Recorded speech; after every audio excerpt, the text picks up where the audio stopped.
Inzira igororotse. Abagalatiya igice cya 2 umurongo wa 14.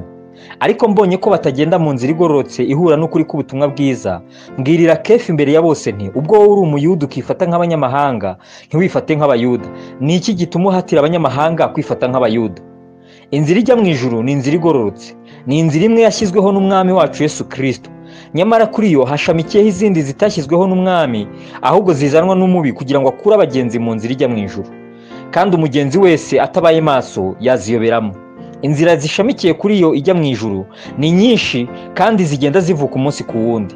Icy'ingenzi ku mwanzi si inzira unyuramo uvuye mu nzira igororotse ijya mu ijuru. Icyo ashaka gusa ni ukuyikuvanamo. Aho wakerekera handi kuri we icyo si ikibazo, apfa kuba yakuvanye mu nzira ijya mu ijuru. Muri iki gihe hadutse inyigisho zibwira abantu ko ngo niba warageze mu nzira ijya mu ijuru udashobora kuyivamo ngo ujye kurimbuka. Izo ni inyigisho zidahuye n'ukuri, nubwo abazigisha bagerageza kubwira abantu ko arizo za kera. Ni inyigisho zitera kurimbuka zigamije guhesha amahoro abavuye mu nzira igororotse kugira ngo bakomeze kwibeshya ubugingo.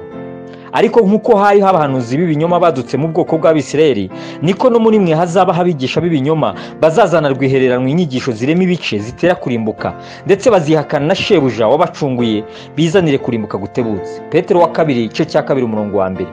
Ni inyigisho z'abadayimoni zigamije gukura abagenzi mu rugendo ngo bayobe inzira, kandi mubi azizana hanini akoresheje abatarabashije guhinduka by'ukuri bakagumana gukiranirwa mu mitima yabo.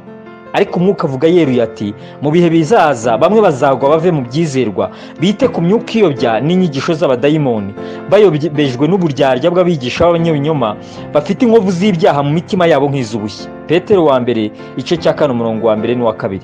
Umubi yabonye ko yakubuje guhinduka nawe ukabyemera, ashaka uko yaguhesha amahoro muri iyo migendere ipfuye, yamara kukuyobya akakugira igikoresho cyo kuyobya n'abandi.